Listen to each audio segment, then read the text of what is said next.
Fascinating look at Esther, woman of mystery. Real name, when she's introduced to us at the beginning of the story of Purim, is Hadassah.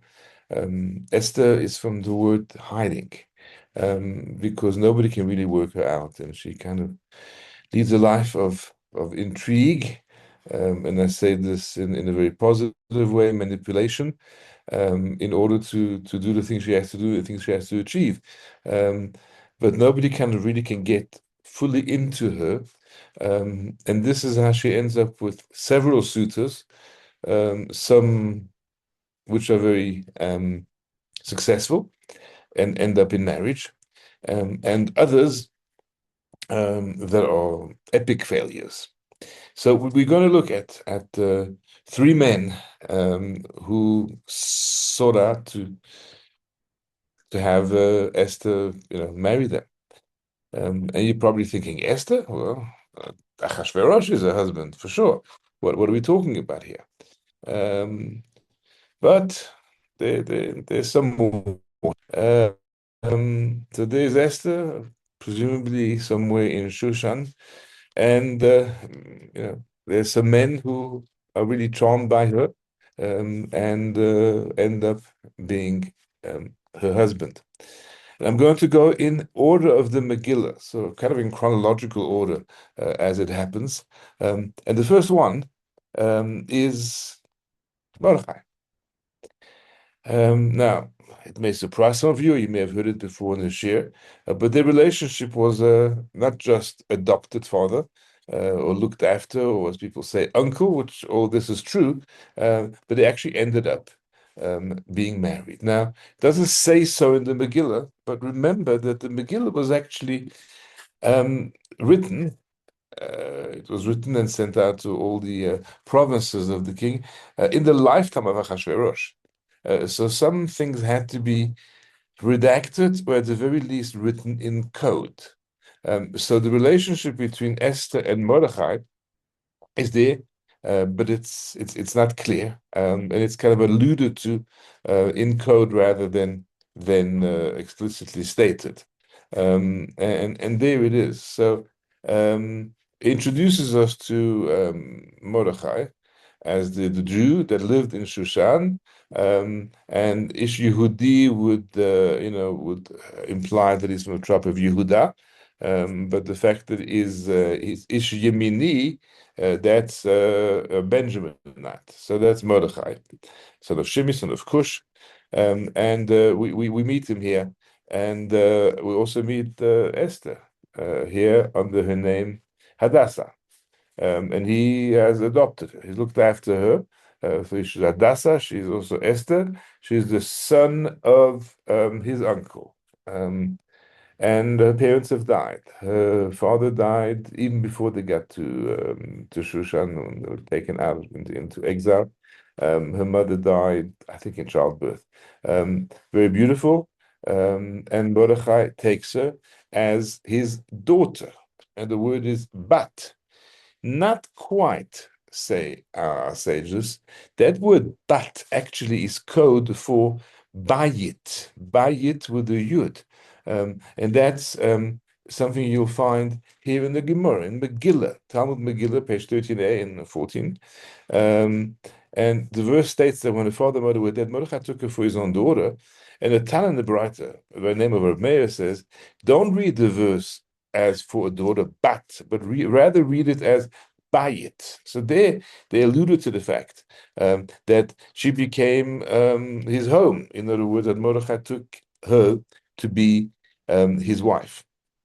And this is the kind of true relationship, and this is true even before Achashverosh has her taken into his harem and ultimately into the palace. So that's quite kind of fascinating and important background story to know, to understand some of Esther and how this is all panning out. So that's husband number one. But here comes a complication. We know that Vashti has been deposed. removed from a position, um, presumably executed, because there wasn't really an in-between there in Persia. They're looking for a new queen. And it's been suggested by the king's assistants, because he kind of wakes up from his party and realizes, hey, what have I done? Like, done away with my wife. And I need a new queen. And they suggest that he actually seek out maidens from all over the empire, which is quite vast, going from kind of north of here in Ethiopia all the way across to India, which is basically the known inhabited civilized world at the time, to find in the 127 provinces young ladies who are suitable for this, and there they go about it. And this is how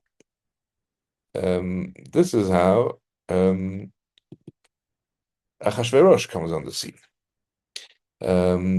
And love this picture. I had to include it.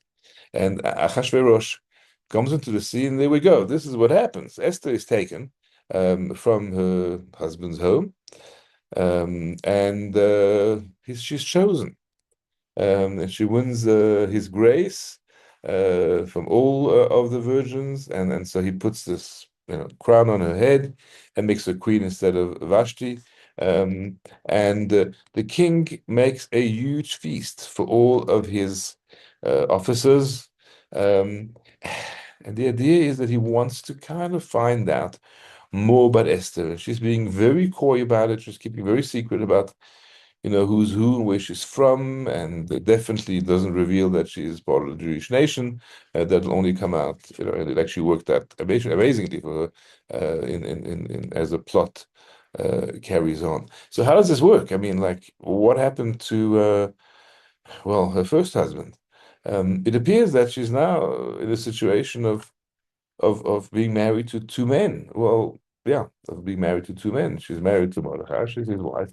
At the same time, Ahasuerus has by force taken her to the palace, and forcing her basically to be his wife. And this is obviously a very uncomfortable situation. So how's it working? So we have a verse in the Megillah that tells us that Mordechai did adhere, to the words of Mordechai. What does it mean, Esther adhered to the words of the Mordechai? This is also from the Talmud. And Rabbi Yirmiyah says to us, she actually observed the laws of ritual purity, the laws of Tahat HaMishpacha. And if she had discharges of menstrual blood, and she had questions, and she inquired, and kind of had to balance this living a life married to Achashverosh. Um, but then it seems she's still married to Mordechai, because the verse continues, and she did when what as she did when she was brought up with him. And Rabbi Balima says in the name of Rav, this means that she maintained the relationship with Mordechai. So she remained um, Mordechai's wife, but then, she had no choice, because, she was a queen. So Achashverosh would do, and she would kind of, do this dance where she was forced by Achashverosh to submit herself to him as he expected the queen to. But then she kind of went to a mikveh, and then she still remained intimate with Mordechai. Don't know exactly where that happened. If she was able to sneak into her old home quietly, or if they had other places to go. But she kind of plays this double life of a marriage to Mordechai, and still being married to Achashverosh. Is this a problem halachically? Is she considered an adulteress? No, because an adulteress is a woman who's doing this willingly, and she is far from consenting in this relationship. And remember that, because later in the story that'll explain a thing or two in terms of Achashverosh being not quite comfortable, definitely with their private and intimate life, because Esther is not comfortable. And yeah, and there she kind of juggles the two, and she's able to do this because Achashverosh, she's not a consenting partner in this, and she's being forced to do this. Things will get complicated. Things will get complicated when it comes to the plot of Haman. And Haman issues a text of the law, And Mordechai hears about this. Mordechai is sitting outside the palace. He was always around in the palace, and people knew he was close to Esther, but didn't quite realize how close. Um, and she says, why is this Mordechai that you're sitting outside the palace and you're mourning, you're wearing sackcloth? And so he sends her the text um, with an instruction, and they had a go-between, was a man called Hatach, who, according to tradition, is none other than Daniel, who appears well in his own book of Daniel, and she says to him, sorry, he says to her, please show Esther this decree which Haman has issued, and ask her to go to the king and appeal to plead for her people. It would seem a reasonable request, but Esther kind of is very reluctant, and we need to understand her reluctance in this one. Why is it? But her answer is, sorry, there's a slide missing. Yeah, here we go.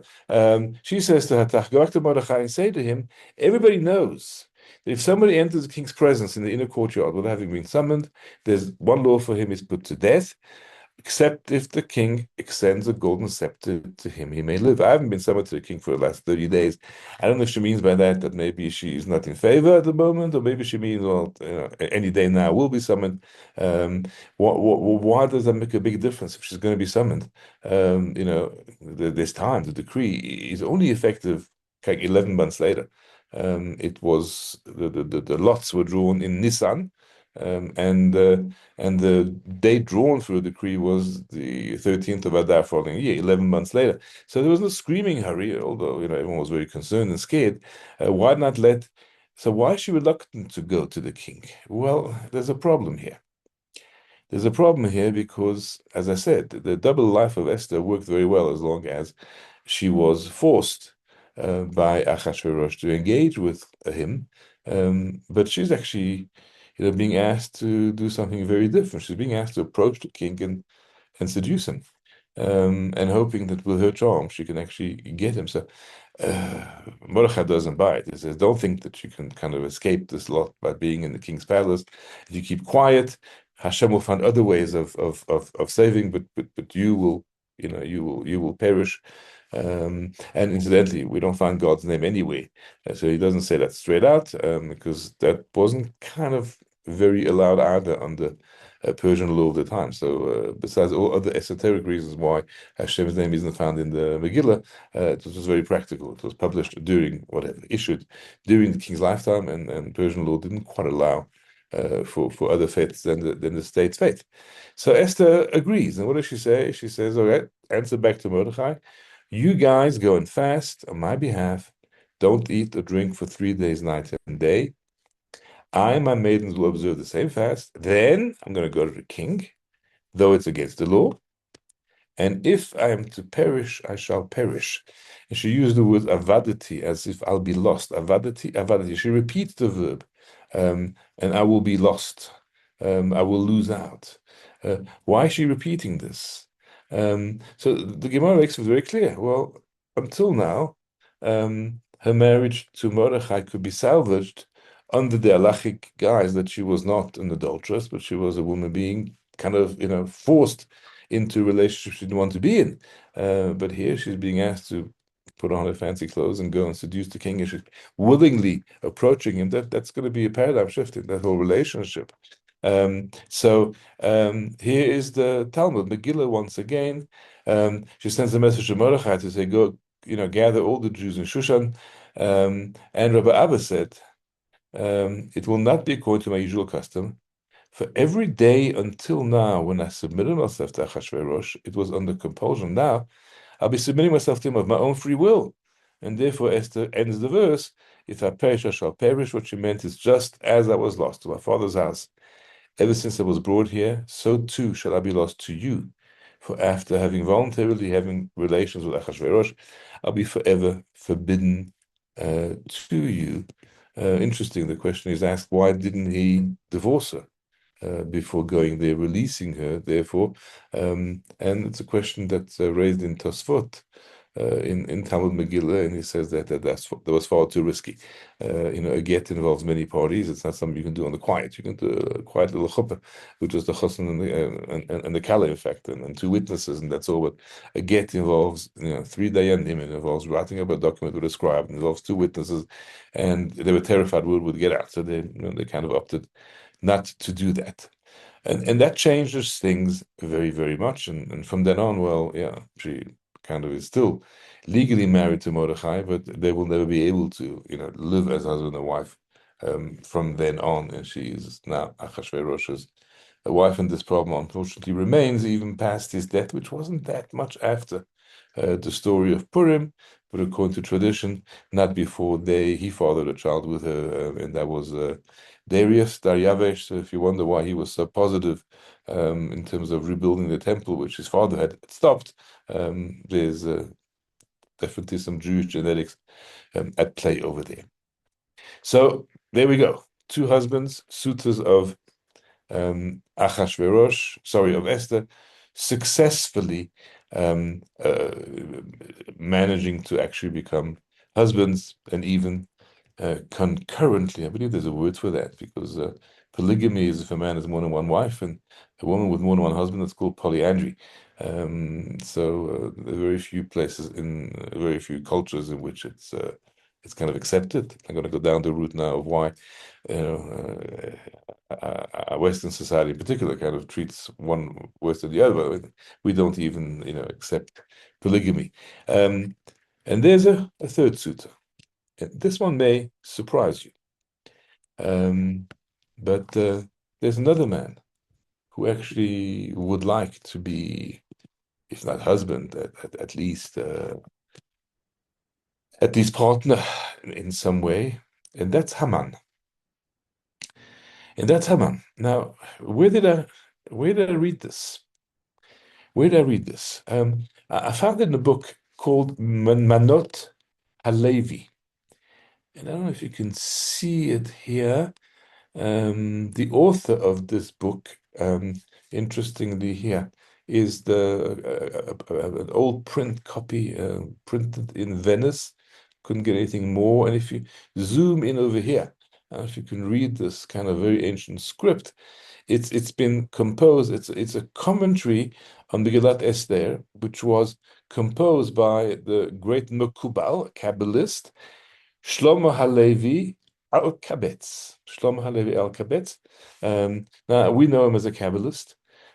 We know him as the author of L'Chadodi. If you look down at the letters of the acrostic letters of each of the passages of the Chadodi, beginning with Shamor v'Zachor, and then Likrat Shabbat, and then etc. Shlomo Halevi is spelled out, and that's his name. He was Shlomo Halevi, and so we know that he composed. He was very much part of that movement in Tzfat. He was, one of those Kabbalists who went out onto the fields to welcome Shabbat, and this song was composed by him for that welcoming of Shabbat. And he quotes a medieval Rishon, one of the early commentators, a man from Worms, Germeiser, and who posits that Haman wanted Esther and was convinced that it was up to him. And the basis for this claim is actually, remember, nothing can be written outright in the Megillah, so it's all in code. This is a conversation that Haman is having the night between the two feasts. So I think we all know the story, but just to put it in perspective here, when Esther finally comes to Achashverosh to say, I have a request to make, but not here, not now. Come to my home, to the queen's kind of ladies' palace, with Haman. I'm going to make a private party for the two of you, and then I'll tell you. And that night, or so that evening, that afternoon, they're having their party. Achashverosh repeats his request and says, "What do you want? Why did you risk your life coming here? Why you invited me to a party?" She says, "Look, time's not right. I want you and Haman to come tomorrow again, and I'll then do the great reveal." So that's kind of very. That's why I said Esther manipulative. That gives Achashverosh literally a sleepless night. He can't work out what this is all about.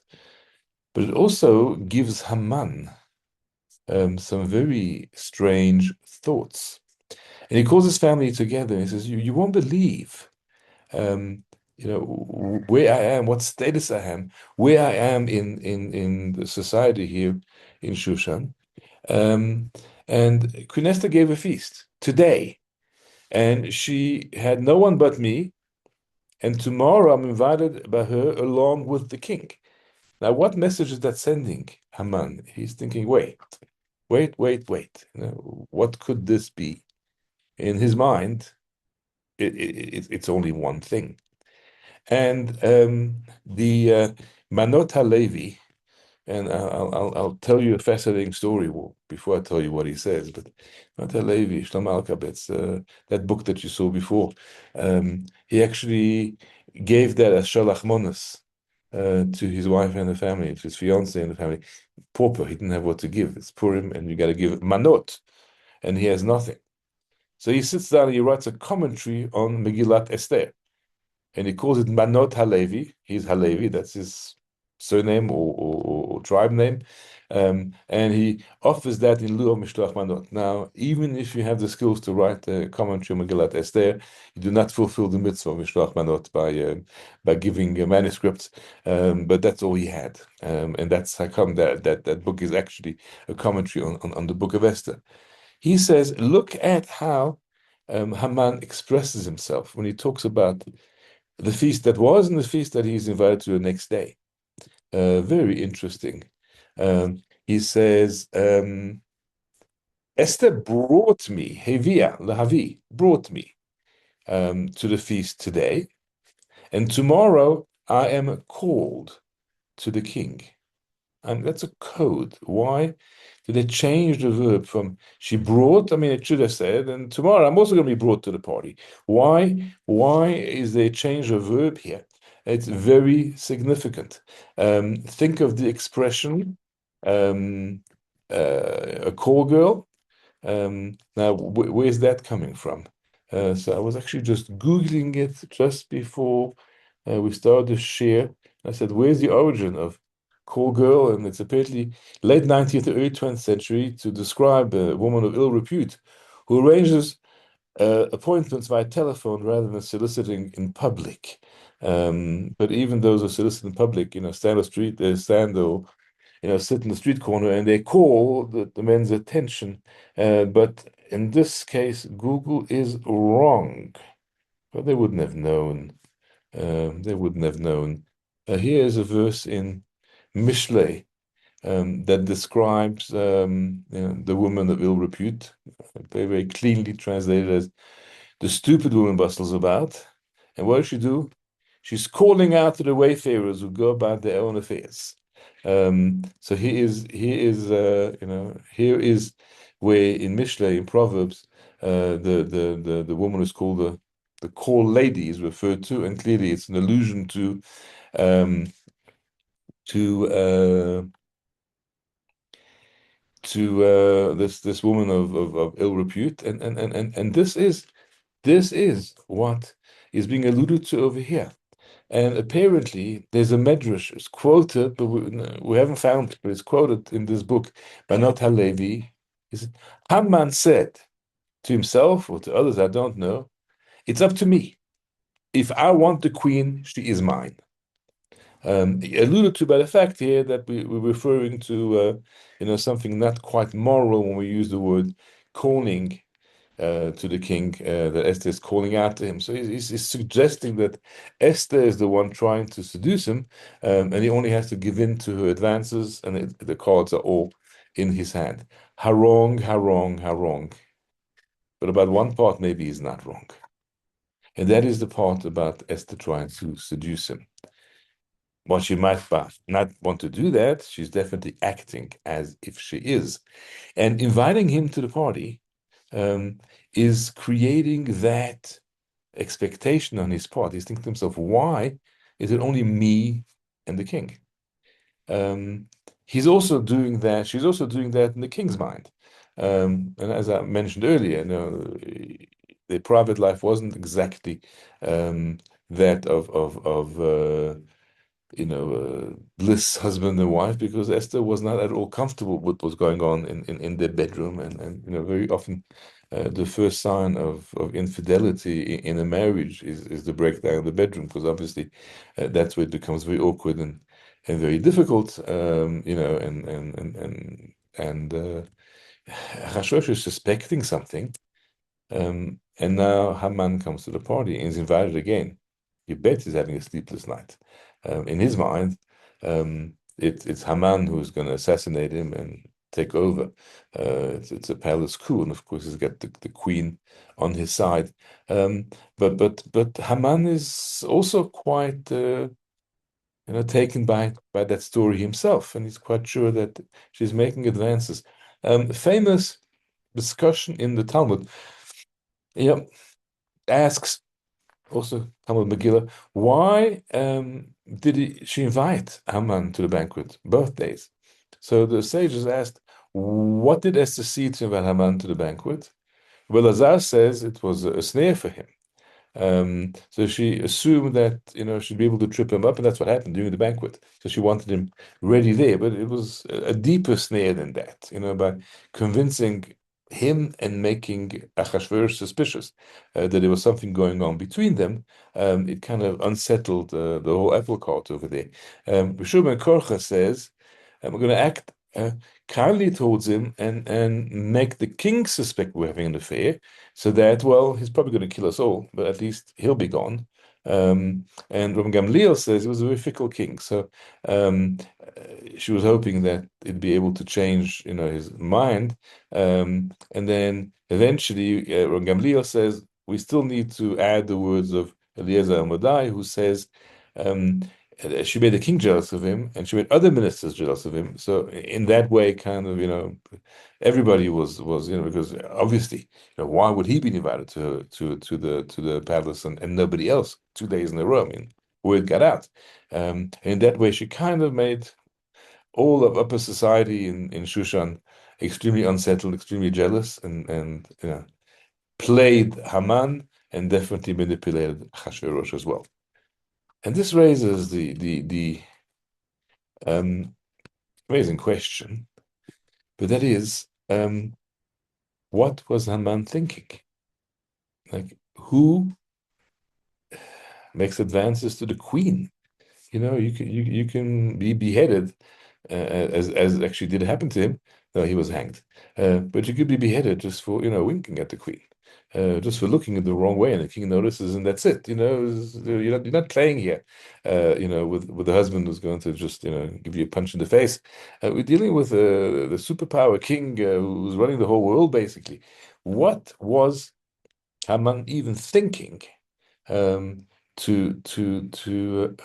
even in his mind, if Esther was making the advances to respond to them, why, he was crazy.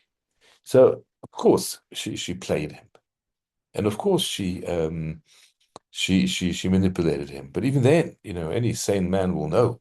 And we're going to get to the end of the story in a few minutes. But any sane man would know. Well, I didn't see the time running, so we're going to go a couple of minutes over here, because if I don't share this next thing with the whole shiur wasn't. I wouldn't say that, but it's an important component over here.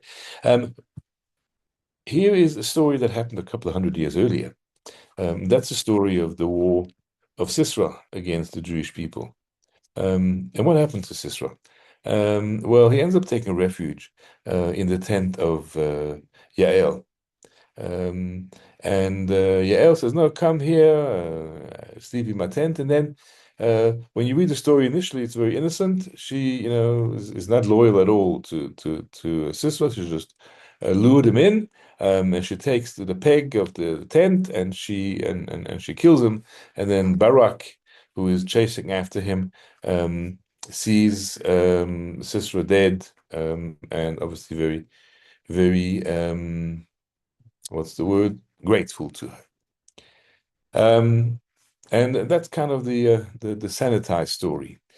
Haftarah of Beshalach, famous for being the longest, has the story, and then the second half of the Haftarah has the song of Devorah, which Devorah and and Barak sang together in praise to Hashem for having won that war.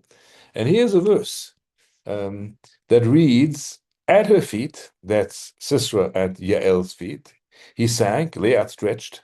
At her feet he sank, lay still where he sank. There he lay destroyed. Okay, that's very interesting. If you read the commentary on this, which you find in several places in the Talmud, this one is a quote from Nazir. It tells us that it wasn't just that he was tired and went to sleep, but that Yael very actively aided in making him tired by engaging in private acts with her in her tent, and as a result of that, well, that's the song of Devorah. Between her feet, he sunk, he fell, he lay, and that's an indication of the activities that they were engaging in, and that's how she was able to then, once he was exhausted, kill him with impunity. So why am I telling you the story of Yael and Sisera, which happened, hundreds of years earlier? Because the Ari teaches us that Yael and Sisera were reincarnated in Haman and Esther. So Esther was a reincarnation of Yael, righteous woman, and Haman was a reincarnation of Sisera. And remember, Haman is a deeply, deeply spiritual, superstitious man. I mean, the whole thing of Purim happened with lots, and the fact that it was the month of Nisan, Adar, that was chosen meant everything to him, because that's the month that Moshe Rabbeinu died. So that was huge. And realizing that he is actually kind of continuing something which happened, many generations earlier. He feels that Esther is his, just as Sisera had Yael, not for very long. Um, Haman, has got absolute access to Esther, and he just sees it as a continuation of that relationship going back. Of course, it doesn't last very long. Um, and just to end the story, eventually Esther reveals to the king at the second feast that there's somebody trying to destroy them. Achashverosh says, "Who is it?" And Esther says, "It's this adversary, enemy. It's this evil Haman." And the king goes out in absolute fury from the feast. Haman is begging Esther to please spare him. The king comes back and he sees Haman lying prostrate on the couch on which Esther was reclining. And in Haman, well, that's a confirmation of his worst fears. Because in his mind, yes, this is going on. He says, "Is he attempting a conquest of the queen in my own palace?" And that's the point at which, the end of Haman comes along. There's a tradition that it was actually, he was standing there, and the next thing he's falling on the bed, that it was actually an angel that came and pushed him over, which would seem to be foul play and manipulation and a setup. And then why was he killed for something he didn't really do? Well, he had bad thoughts, but he didn't actually do it. But if we follow the Arizal's thought that he's a reincarnation of Sisera and Yael, well, then he deserves, because he actually did perform lewd acts, in a former life, and that's the point, of course, at which Haman is taken and executed, and that kind of almost puts the end to his plot. So, husband one, Mordechai; husband two, Achashverosh; and husband number three, well, that never happened. Thank you.